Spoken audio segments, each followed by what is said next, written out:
শাক কই মাছ দিয়ে আমি লাউ শাক রান্না করার জন্য পেঁয়াজ তেলের মধ্যে পেঁয়াজ আগে দিয়ে রাখছিলাম, ভিডিওটা স্কিপ হয়ে গেছে। আদা রসুন, অল্প পানি। আমি কই মাছ দিয়ে লাউ শাক দিয়ে একটু ঝোল ঝোল রান্না করলে আমি মাছটা কষায় দিব সামান্য অল্প মরিচ, ধনিয়া, হলুদ, লবণ। আমি এখন মশলাটা কষাই নিব, কই মাছ দুইটা কষাই নিব। মাছটা কষানো হয়ে গেছে, এখন আমি মাছটা উঠায় রাখবো। এখন আমি দিয়ে দিব লাউ শাক। এখানে আমি লাউ শাক আর আলু আগে এটা কাটাচ্ছিলাম, ভালো করে দিয়েও নিচ্ছি।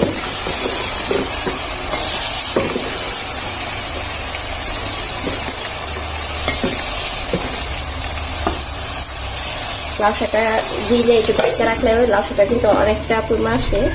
আমার লাউ শাকটা কিন্তু অনেকটাই মজিয়ে আসছে, দেখছেন। এখন আমি দিয়ে দেবো সামান্য পানি লাউ শাকটা সিদ্ধ হওয়ার জন্য। এর সাথে আমি একসাথে মাছটাও দিয়ে দেবো। মাছটা যেহেতু আমার কষানো, এই জন্য মাছটা আমি দিয়ে দিব একসাথে। আমি এখানে দুইটা কই মাছ দিছি, আমরা মানুষ দুইজন, এই জন্য দুইটা কই মাছ দিছি। আপনারা হয়তো ভাববেন যে দুইটা মাছ দিয়ে রান্না করে, আসলে বেশি রান্না করলে আমাদের খাবারটা নষ্ট হয়, এই জন্য আমি অল্পই রান্না করি। আমার লাউ শাকটাও হয়ে গেছে, এখন আমি লাউ শাকটা নামা ফেলবো। যে কইটা লাউ শাকের ঝোল।